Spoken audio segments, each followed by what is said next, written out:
नमस्कार, आवाज समाचार देख रहे हैं आप और आपके साथ मैं हूं स्मिता रिशाल। वक्त हो गया 5 बजे की तमाम अहम और बड़ी खबरों का, जिस पर करेंगे नजर। लेकिन उससे पहले नजर इस वक्त की हेडलाइंस पर। 5 साल में बाजार की पहली नेगेटिव अक्टूबर सीरीज। अक्टूबर सीजन में निफ्टी करीब 4% गिरकर बंद। पावर छोड़कर बीएसई के सभी सेक्टर इंडेक्स में बिकवाली। मिड कैप स्मॉल कैप शेयरों में दबाव। अब लाइसेंस में आपको परीक्षा देनी पड़ती है, काफी बातों को कर, अभी कोई इतना घर में बैठकर लाइसेंस नहीं मिल सकता, और मैं उसको और कठिन कर रहा हूं ताकि लोगों को रिटर्न एग्जामिनेशन भी देनी पड़ेगी। देश में ड्राइविंग लाइसेंस में होगी कड़ाई। सीएनबीसी आवाज रियल एस्टेट अवार्ड में road transport minister Nitin Gadkari ने कहा, रोड हादसे रोकना सरकार की प्राथमिकता। लाइसेंस के लिए लिखित परीक्षा अनिवार्य कर सकती है सरकार। एयरलाइंस की मनमानी पर कसेगा शिकंजा। टिकट के बाद भी सीट के पैसे और जबरन इंश्योरेंस पर एयरलाइंस कंपनियों से मांगा जवाब। सरकार जारी करेगी गाइडलाइंस। राजस्थान में कांग्रेस नेताओं के घर पर ईडी के छापे। अशोक गहलोत ने बताया गुंडागर्दी। गहलोत के बेटे वैभव गहलोत को भी ईडी ने भेजा सम्मन। पीएम मोदी ने की शिरडी में साईं बाबा की पूजा अर्चना। मंदिर में कतार परिसर का उद्घाटन। महाराष्ट्र को 7500 करोड़ रुपए की योजनाओं की सौगात। गोवा में आज 37वें राष्ट्रीय खेल का शुभारंभ करेंगे पीएम मोदी। उत्तरी गाजा में जमीनी ऑपरेशन करके लौटे इजरायली सेना। हमास का भी इजरायली हेलीकॉप्टर को मार गिराने का दावा। तुर्की और ईरान की इजरायल को चेतावनी। बाइडेन बोले, India middle east Europe economic corridor के ऐलान की वजह से हमास ने किया हमला। एशियाई पैरा गेम्स में भारत का अब तक का सबसे शानदार प्रदर्शन। 16 गोल्ड पर कब्जा। अब तक कुल 73 मेडल। पीएम मोदी ने दी बधाई।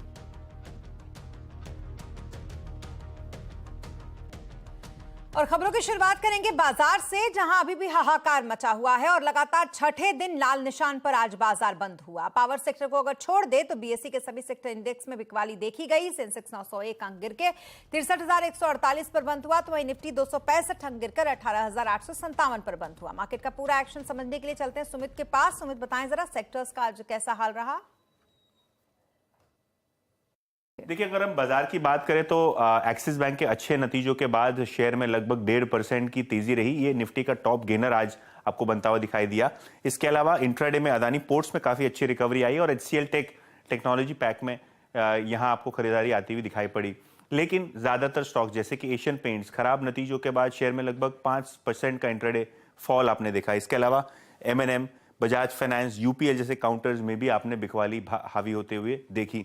मिड कैप्स में भी सिलेक्टिवली अच्छे नतीजों के वजह से काफी अच्छे मूव्स आए, खास करके जिंदल सॉ रिजल्ट्स के बाद स्टॉक में 8% की तेजी। सोनाटा सॉफ्टवेयर, प्रिज्म, जॉनसन और स्वान एनर्जी जैसे काउंटर्स में भी आपने 5 से 10% के बीच की तेजी देखी। हालांकि अगर हम वेल्सपन इंडिया की बात करें तो कल 15% चढ़ने के बाद आज स्टॉक में लगभग 7.5% की गिरावट। एस्टर डीएम, डेल्टा कॉप और एमएमटीसी जैसे काउंटर्स में आपने 5% की गिरावट देखी। जी, बहुत शुक्रिया यतिन तमाम डिटेल्स के लिए आपका। और बाजार के फंडामेंटल्स अच्छे हैं, इसलिए निवेशकों को फिलहाल डरने की जरूरत नहीं है, ऐसा कहना है मार्केट दिग्गज महेश पाटिल का। उन्होंने आगे ये भी कहा कि इस समय निवेशक लंबे समय के लिए लार्ज कैप कंपनी में निवेश कर सकते हैं। थोड़ा सा हमारा झुकाव जो है वो लार्ज कैप कंपनीज और जो फ्रंटलाइन कंपनीज है उसके तरफ है, बिकॉज वहां पे हमें ज्यादा सेफ्टी दिख रही है। वहां पे जैसे मैंने बात की कि निफ्टी की जो है ओवरऑल वैल्यूएशंस ठीक ठाक है। ये जो करेक्शन आ रही है वो एक I mean well kind of anticipated correction है। जो नॉर्मल इवन बुल मार्केट में हमने देखे हैं कि इस तरह की अराउंड 10% की करेक्शन काफी बार आती है। हमें लग रहा है कि ये ऐसी करेक्शन है, ज्यादा इस डरने की बात नहीं है, बिकॉज अंडरलाइंग फंडामेंटल्स काफी ठीक है।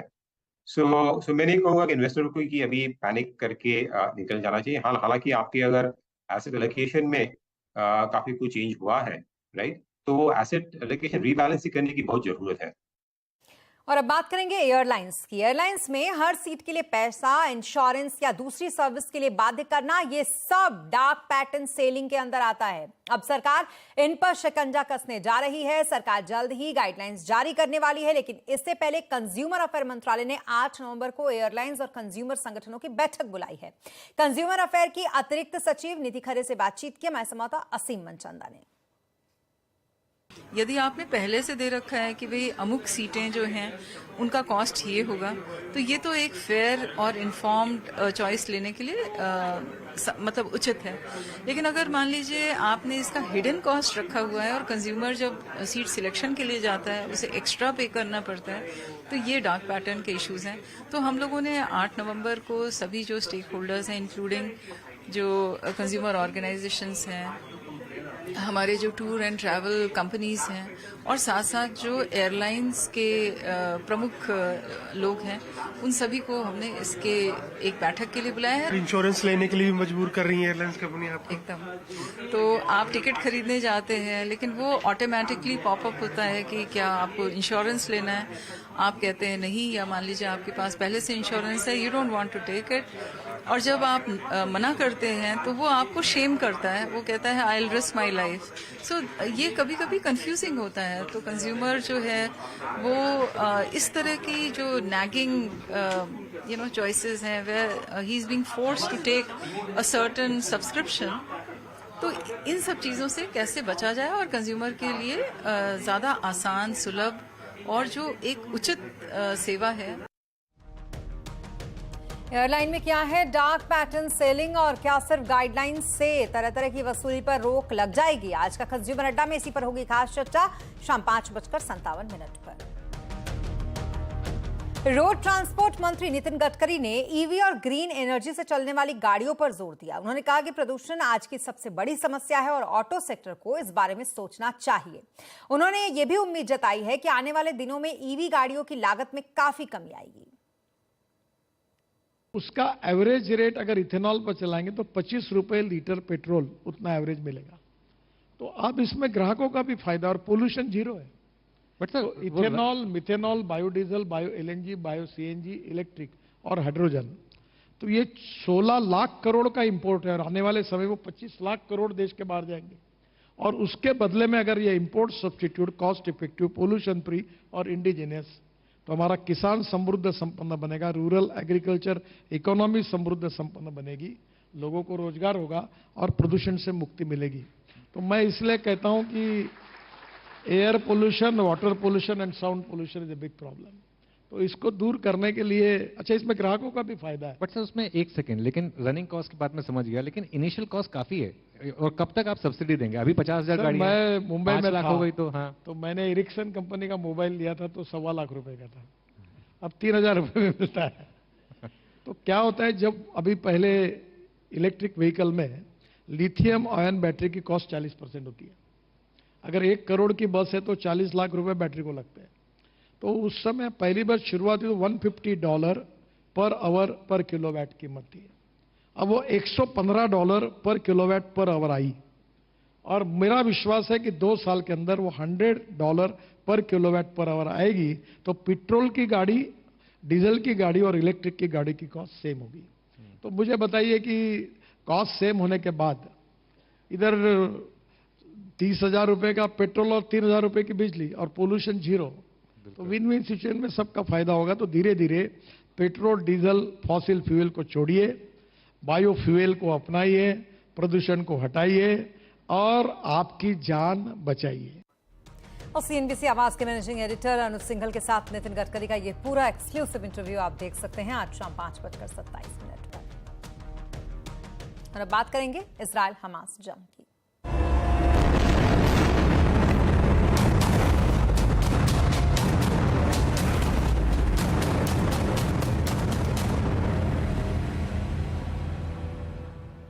इजराइल हमास जंग को लेकर संयुक्त राष्ट्र में घमासान मचा हुआ है। गाजा में युद्ध विराम को लेकर सहमति नहीं बन पाई है। संयुक्त राष्ट्र सुरक्षा परिषद में अमेरिका और रूस ने 2 अलग अलग प्रस्ताव दिए, लेकिन दोनों खारिज हो गए।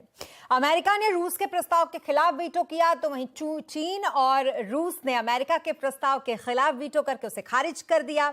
अमेरिका ने गाजा में सहायता पहुंचाने की अनुमति के लिए हिंसा को रोकने का प्रस्ताव दिया था, जिस पर रूस और चीन ने वीटो कर दिया था। लेकिन अमेरिका के प्रस्ताव में सदस्य देशों की आत्मरक्षा के तहत अधिकार का उल्लेख किया गया, जबकि रूस के प्रस्ताव में इजरायली सेना के गाजा के निवासियों को तत्काल दक्षिणी हिस्से में जाने के आदेश को वापस लेने की बात कही गई थी। इजराइल हमास जंग के बीच अमेरिकी राष्ट्रपति जो बाइडेन ने एक बड़ा दावा किया है। बाइडेन ने इजराइल पर हमास के हमले के पीछे India middle east Europe economic corridor को कारण बताया। बाइडेन ने कहा कि हाल ही में दिल्ली में G20 समिट के दौरान India middle east Europe economic corridor का ऐलान हुआ था। उन्होंने कहा कि मुझे विश्वास है कि यह ऐलान हमास के इजराइल पर आतंकी हमले का कारण है। हालांकि उन्होंने कहा कि उनके पास इसका कोई सबूत नहीं है, लेकिन यह उनकी अंतरात्मा कहती है हमास ने इसी वजह से यह हमला किया होगा। बाइडेन ने यह भी कहा कि वो इस काम को नहीं छोड़ सकते हैं। I'm convinced one of the reasons Hamas attacked when they did, I have no proof of this, just my instinct tells me, is because of the progress we were making towards regional integration for Israel and regional integration overall. And we can't leave that work behind. Israel Hamas के बीच जो जंग है वो बेहद अहम मोड़ पर पहुंच गई है, जहां पर इजराइल ने गाजा के अंदर घुसकर ऑपरेशन की शुरुआत की। कल रात इजराइल में टैंक उत्तरी गाजा के अंदर से दाखिल हुए। खबर यह है कि उत्तरी गाजा में इजराइल की सेना ने हमास के कई ठिकानों को ध्वस्त किया और रात में ही सैनिक यहां से अपनी सीमा में वापस लौट भी आए। इधर हमास ने दावा किया है कि उसकी अल कासिम ब्रिगेड ने मिसाइल के जरिए बुरेज कैंप के पास इजराइल के एक हेलीकॉप्टर को मार गिराया है।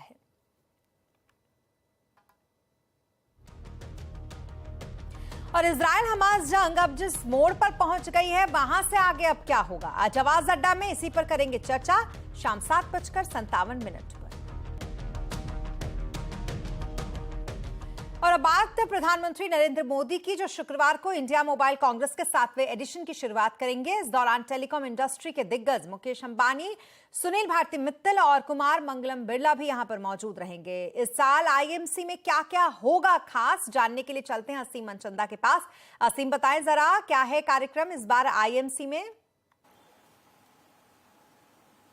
देखिए, शुक्रवार से 3 दिन के इंडिया मोबाइल कांग्रेस की शुरुआत होने वाली है। प्रधानमंत्री नरेंद्र मोदी इसका उद्घाटन करेंगे। इस उद्घाटन के दौरान इंडस्ट्री के सारे दिग्गज वहां पर आपको देखने को मिलेंगे।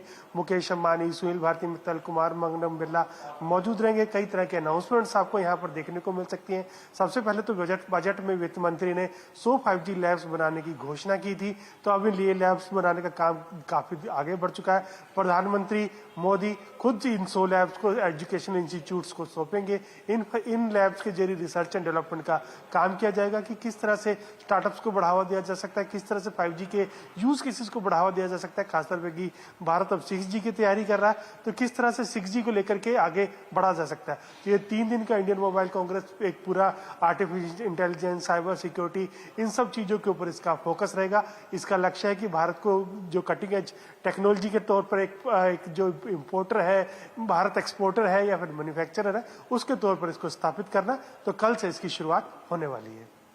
जी, बहुत शुक्रिया तमाम डिटेल्स के लिए आपका असीम। और अब समय है एक स्वच्छता चैंपियन से मिलने का। संभाजी नगर की मंगलबाई बावस्कर ने अपने नवजात शिशु को पालने के लिए नगर पालिका में एक टेम्पररी क्लीनर की नौकरी से अपनी शुरुआत की थी। आज दशकों बाद मंगलबाई उसी नगर पालिका में सुपरवाइजर का काम करती हैं और महीने का 40,000 रुपए कमाती हैं। मेरा नाम मंगलबाई दौलत बावस्कर। मैं नगर पालिका में सफाई कर्मचारी हूँ। मैंने जिंदगी में काफी परेशानियों का सामना किया है। मेरे पास ना ही घर था, ना ही पैसे थे, लेकिन मैं अपने बच्चों को पढ़ाना चाहती थी। लोग बहुत परेशान करते थे, लेकिन मैं आगे बढ़ती चली गई। मेरे पास काम नहीं था, तो मैं नगर पालिका के पास चली गई। मैंने कहा कि मैं गरीब हूँ और मुझे नौकरी चाहिए। मैंने उनसे कहा कि मेरा 2 महीने का बच्चा है और मुझे नौकरी की जरूरत है। उन्होंने मुझे टेम्पररी जॉब दिया और मैं 10 साल के लिए 300 रुपए प्रति महीना काम करती थी। आज मेरा पगार 40,000 है और मैं परमानेंट एम्प्लॉय हूँ पिछले 22 साल से। मेरी ट्रेनिंग क्लास में मैंने तकरीबन 55 लोगों को देखा है, लेकिन उन लोगों में से मंगल ही ऐसी थी जो मुझे लगता है एक लीडर बन सकती थी। वो सभी लोगों को प्रेरित करना चाहती थी। पूरे कम्युनिटी में वो पहली औरत थी जिसके पास सरकारी नौकरी थी और वो स्वच्छता को बढ़ावा भी देती थी। मैं चाहती हूँ कि हर औरत पढ़े लिखे और अपनी जिंदगी में तरक्की करे। मैं बिना पढ़े लिखे इतनी आगे बढ़ गई हूँ, ये सोचकर मुझे बहुत खुशी मिलती है और मैं चाहती हूँ कि दूसरे लोग भी आगे बढ़े।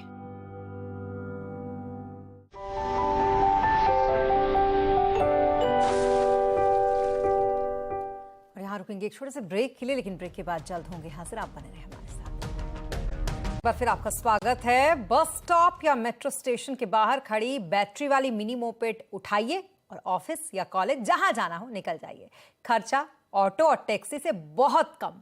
मुंबई में 1 साल से चल रही है वोगो बाइक्स ने हजारों लोगों की जिंदगी आसान कर दी है। देखिए संवाददाता ललित कुमार की ये खास रिपोर्ट।